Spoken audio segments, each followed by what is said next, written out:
Kapit mga kapatid, may dagdag gastos pa bukod sa pagkataas-taas na presyo na ng petrolyo. Inanunsyo po ng Meralco na may taas sigil sa kuryente ngayong Marso.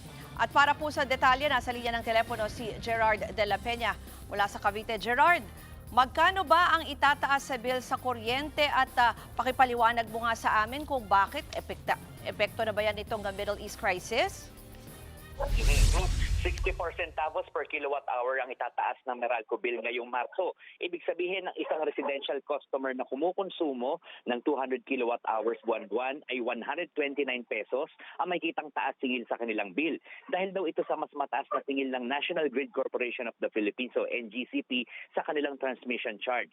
Tumaas din ng bahagya ang generation charge dahil sa mas mataas na singil mula sa power suppliers.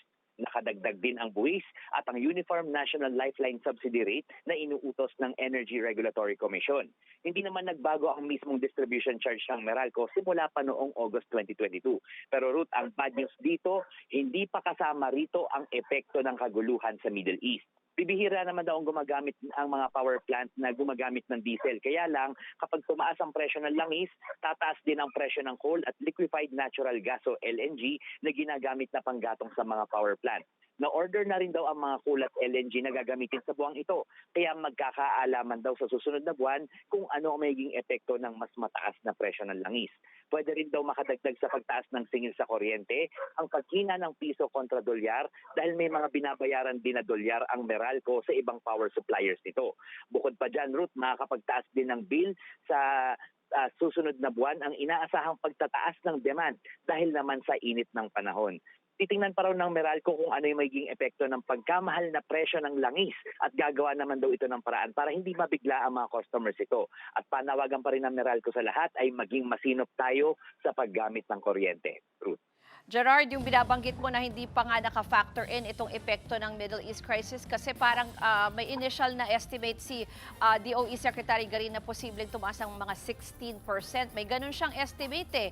May nabanggit na ba ang Meralco?